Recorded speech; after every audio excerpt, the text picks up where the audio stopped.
Assalamualaikum warahmatullahi wabarakatuh. Baik, di sini saya akan mempresentasikan makalah Askep Patologi Asuhan Kebidanan pada Radang Genitalia Internal. Dosen pembimbing Ibu Siti Mudlika, SST MKes.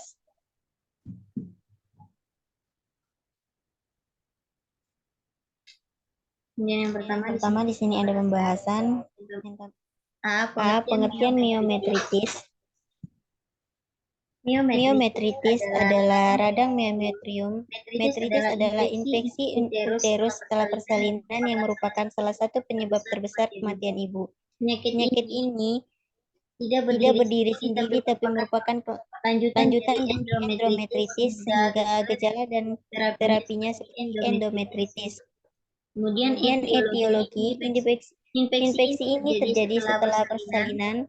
Kuman masuk dalam tubuh pada saat berlangsungnya proses persalinan, di antaranya saat ketuban pecah sebelum maupun saat persalinan berlangsung, sehingga menjadi jembatan masuknya kuman dalam tubuh lewat rahim. Jalan masuk lainnya adalah dari penolong persalinan sendiri seperti alat-alat yang tidak steril digunakan pada saat proses persalinan. Infeksi bisa timbul akibat bakteri yang sering kali ditemui di dalam vagina atau endogenus akibat pemaparan pada agen patogen dari luar vagina atau eksogenus. Namun biasanya infeksi ini tidak menimbulkan penyakit pada persalinan, kelahiran, atau pasca persalinan. Kemudian selanjutnya ada klasifikasi artritis akut. Artritis akut biasanya terdapat pada abortus, septis atau infeksi postpartum. Penyakit ini tidak berdiri sendiri, akan tetapi merupakan bagian dari infeksi yang lebih luas. Kerokan pada wanita endometrium yang meradang atau endometritis menimbulkan metritis akut. Pada penyakit ini, miometrium menunjukkan reaksi radang berupa pembengkakan dan invitilasi sel-sel radang. Keluasan dapat terjadi lewat jalan limpa atau lewat tromboleptis dan kadang-kadang dapat terjadi abses. Kemudian artritis kronik adalah diagnosis yang dahulu banyak atas dasar miometrogia dengan uterus lebih besar dari biasa, sakit pinggang dan leukorea, akan tetapi pembesaran uterus pada seorang multivara umumnya disebabkan oleh pertambahan jaringan kelamin akibat kelamin. Bila pengobatan kurang adekuat dapat menjadi yang pertama akses pelvik, peritonitis, kemudian shock pelvik, septis, kemudian yang keempat disperenia, kemudian yang kelima trombosit vena yang lama, kemudian yang keenam emboli pulmonal, infeksi pelvik yang menahun, kemudian yang kedelapan penyumbatan tuba dan infertilitas. Kemudian selanjutnya ada penyebab infeksi abortus dan partus, penggunaan alat kontrasepsi dalam rahim, infeksi postpuret, miometritis dapat juga terjadi karena kelanjutan dari kelahiran yang tidak normal, seperti abortus, retensi fundinarum, kelahiran prematur, kelahiran kembar, kelahiran yang sukar atau distosia. Perlukaan yang disebabkan oleh alat-alat yang dipergunakan untuk pertolongan pada kelahiran panas sukar atau distosia. Kemudian selanjutnya ada faktor predisposisi. Yang pertama, berdasarkan faktor dalam kehamilan atau persalinan yang dapat menyebabkan infeksi persalinan antara lain yang pertama anemia, kekurangan sel darah merah akan meninggalkan kemungkinan infeksi. Hal ini juga menjadi pada ibu yang kurang nutrisi sehingga respon darah putih kurang untuk menghambat masuknya bakteri. Kedua, penyebab pecah dini. Keluhan keluarnya cairan korban sebelum persalinan menjadi jembatan masuknya kuman ke organ genitalia. Yang ketiga, trauma. Pembedahan, pelukaan atau robekan menjadi tempat masuknya kuman patogen seperti operasi. Yang keempat, kontaminasi bakteri. Bakteri yang sudah ada dalam vagina atau dapat terbawa rahim. Selain itu, pemasangan alat selama proses pemeriksaan vagina atau saat dilakukan tindakan persalinan dapat menjadi salah satu jalan masuk bakteri. Jika peralatan tersebut tidak terjamin sterilisasinya. Kemudian yang kelima, kehilangan darah. Trauma yang bukan pendarahan, tindakan manipulasi yang berkaitan dengan pengendalian pendarahan bersama-sama perbaikan jaringan luka merupakan faktor yang dapat menjadi jalannya masuk kuman. Kemudian selanjutnya gejala-gejala yang pertama A, demam, B, keluar lochea berbau atau putihan yang berbau, kemudian C, sakit abdomen, D, nyeri abdomen, E, seksual F, berhubungan seksual F, nyeri di daerah pelvik, punggung kaki atau betis, gangguan kesuburan, gangguan buang air besar atau sempit atau kemudian selanjutnya ada komplikasi. Peritonitis, peradangan selaput organ trombolebitis pelvika atau bekuan darah di dalam vena panggul dengan resiko terjadinya emboli pulmoner, tingginya kadar racun yang dihasilkan oleh bakteri di dalam darah. Shock toksik bisa menyebabkan kerusakan ginjal yang berat dan bahkan kematian. Kemudian selanjutnya ada pencegahan dan penanganan. Yang pertama, mengurangi atau mencegah faktor-faktor predisposisi seperti anemia, malnutrisi, dan keselamatan serta mengobati penyakit-penyakit yang diderita ibu. Yang kedua, pemeriksaan dalam jangka dilakukan kalau tidak ada indikasi yang perlu.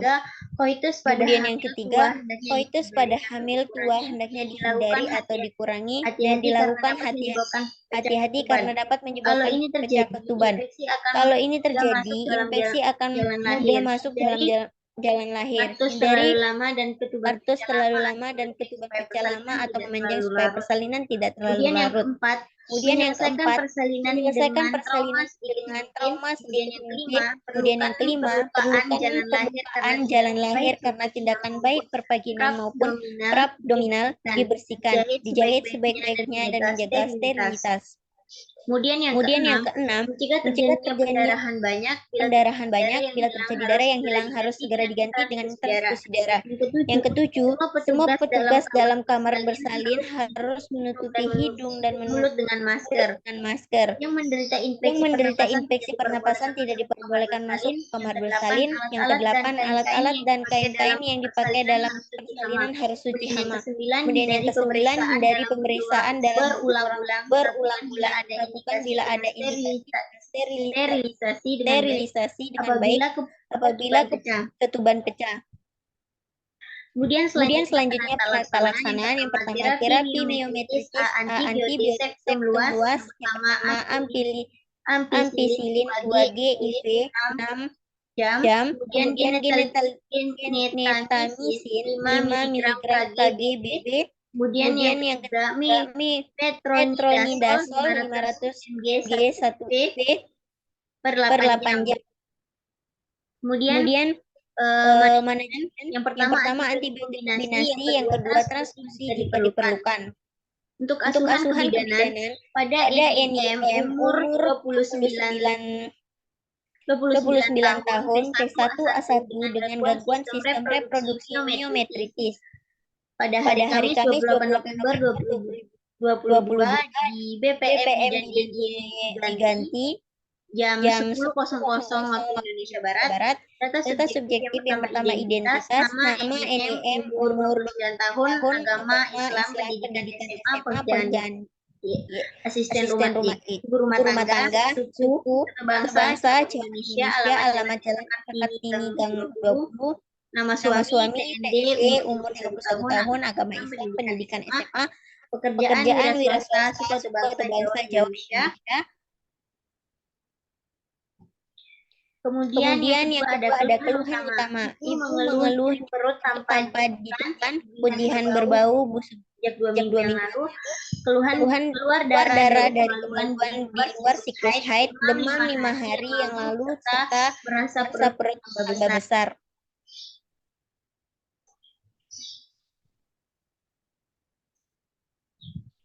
Kemudian menstruasi. Yang pertama Manager 4 hari siklus tidak teratur, banyak 3-4 kali membalut per hari. Kemudian lamanya tidak teratur, warna merah pinjaman, sifat encer, bau khas, minore tidak. Riwayat obstetrik yang lalu, suami yang pertama, anak pertama usia 37 minggu, penyulit tidak ada, penolong dan jenis SPT, penyulit tidak ada, jenis kelamin laki-laki,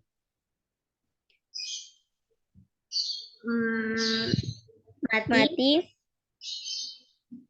Kemudian yang anak yang dua abortus 12. Yang pertama hidup. Kemudian yang kedua abortus 12 minggu. Penyulit tidak ada. Penolong of jin yang jenis kurtek. Penyulit tidak ada. Vitamin tidak diketahui. Kemudian berat badannya tidak diketahui. Hidup. Anak yang kedua mati. Kemudian ibu memutuskan untuk KPIUD. Kemudian yang selanjutnya pola kesehatan fungsional. Yang pertama pola nutrisi, makan 2 kali sampai per hari dengan nasi, kemudian minum 16 per hari air putih 11 teh manis. Kemudian pola eliminasi, BAK 4 kali per hari, warna kuning jernih cair, kemudian BAB 1 kali per hari, warna kuning ke coklat lembek. Kemudian yang selanjutnya ada pola aktivitas. Ibu mengerjakan pekerjaan rumah seperti menyapu, memasak, mencuci, dan mengepel. Kemudian pola istirahat, tidur siang 1 jam, tidur malam 7 jam. Pola seksual 1 kali per minggu. Kemudian personal hygiene, mandi 2 kali per hari, 3 kali per minggu, ganti baju 2 kali per hari. Pola hidup sehat, ibu tidak mengkonsumsi alkohol, rokok, jamu, dan obat-obatan penghalang. Kemudian pola psikososial, hubungan ibu dengan suami harmonis, suami memberikan support pada istrinya, hubungan ibu dengan keluarga dan terjalin baik. Kemudian pola spiritual, ibu merasa aktivitas ibadahnya terganggu karena sering mengalami pendarahan di luar siklus haid. Kemudian yang selanjutnya riwayat kesehatan. Riwayat kesehatan yang lalu, ibu tidak pernah mengalami penyakit seperti ini sebelumnya hamil anak kedua. Ibu tidak pernah menderita hipertensi jantung, DM, dan penyakit menular maupun menurun lainnya. Riwayat kesehatan sekarang, keluarga tidak ada yang memiliki penyakit demam berdarah, hipertensi jantung, dan penyakit menular menurun lainnya. Kemudian riwayat perkawinan, istri pernikahan pertama lamanya 4 tahun, umur pernikahan 20 tahun. Suami pernikahan pertama lamanya 4 tahun, umur menikah 23 tahun. Kemudian riwayat KB. Post abortus, ibu langsung menggunakan KBIUD dan sudah menggunakan KBIUD selama kurang lebih 3 bulan. Data objektif, pemeriksaan keadaan umum baik, kesadaran kompetensi, tekanan darah 170 mHg, respirasi 22 kali per menit, nadi 100 kali per menit, suhu 38,5 derajat Celcius, berat badan 52 kg, tinggi badan 156 cm. Kemudian pemeriksaan fisik. Kepala, rambut hitam, keriting, tidak rontok, bersih. Kemudian mata konyol anemis, rela tidak ikterik. Kemudian hidung tidak ada polip, tidak ada sekret. Kemudian mulut dan gigi bibir pucat, tidak ada stomatitis, tidak ada karies. Kemudian telinga simetris, tidak ada segmen. Kemudian leher ada pembesaran kelenjar limfe karena ada pembesaran limfe karena adanya infeksi. Kemudian ketiak tidak ada benjolan atau massa, dan kemudian selanjutnya ada payudara, simis tidak ada benjolan, tidak ada nyeri tekan, puting susu menonjol, tidak ada pengeluaran.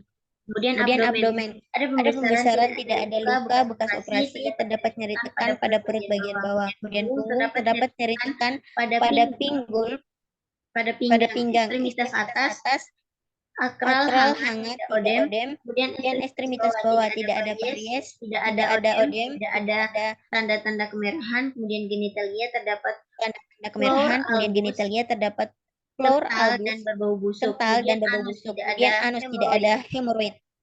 Kemudian yang ketiga pemeriksaan penunjang. Yang pertama A, USG didapatkan pengembangan pada uterus. Kemudian B, pemeriksaan darah lengkap leukosit 9.500 M3B. Kemudian HB 10,5 gram. Kemudian asesmen yang pertama interpretasi data dasar, diagnosis NYM umur 29 tahun, P1A1 dengan suspek myometritis. Masalahnya yang pertama demam, nyeri tekan perut bagian bawah, yang ketiga sakit pinggang, yang keempat keluaran vaginam yang abnormal. Kemudian C, kebutuhan. Yang pertama dukungan emosi, kebutuhan rasa nyaman, mobilitas, dan kebutuhan relaksasi. Kemudian selanjutnya antisipasi terhadap diagnosa atau masalah potensial. Terjadinya perluasan pada daerah sekitarnya, yaitu parametritis dan salpingitis B. Kemudian identifikasi kebutuhan akan tindakan segera atau kolaborasi dan pengobatan serta pelaksanaan lebih lanjut dengan spesialis OBGYN. Kemudian untuk trainingnya, yang pertama intervensi. Yang pertama beritahu kepada ibu tentang hasil pemeriksaan, ibu mengerti tentang kondisi kesehatannya. Yang kedua, jelaskan kepada ibu tentang kemungkinan penyakit yang diberikan. Ibu mengerti tentang penyakit yang kemungkinan dideritanya. Yang ketiga, berikan dukungan emosional kepada ibu.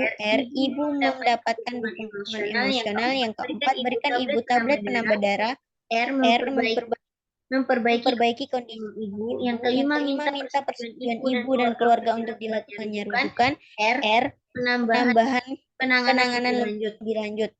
Selanjutnya implementasi. Yang pertama, memberitahu kepada ibu tentang hasil pemeriksaan yang telah dilakukan terhadap dirinya. Yang kedua, menjelaskan kepada ibu tentang kemungkinan penyakit yang dideritanya. Yang ketiga, memberikan dukungan emosional kepada ibu agar ibu tenang dan dapat menerima dengan ikhlas segala sesuatu yang terjadi pada dirinya. Yang keempat, memberikan ibu tablet penambah darah untuk memperbaiki kadar hemoglobinnya. Yang kelima, meminta persetujuan ibu dan keluarga untuk dilakukan rujukan. Kemudian lakukan evaluasi. Yang pertama, ibu mengatakan telah mengerti tentang penjelasan yang telah diberikan bidan. Ibu telah mengerti tentang kondisi kesehatannya. Ibu dapat mengulang penjelasan yang disampaikan oleh bidan. Ibu mengangguk tanda mengerti. Kemudian A, NYM umur 29 tahun, P1A1 dengan subjek myometritis. Kemudian P, mendampingi ibu saat dilakukan rujukan. Terima kasih. Sekian presentasi dari saya. Wassalamualaikum warahmatullahi wabarakatuh.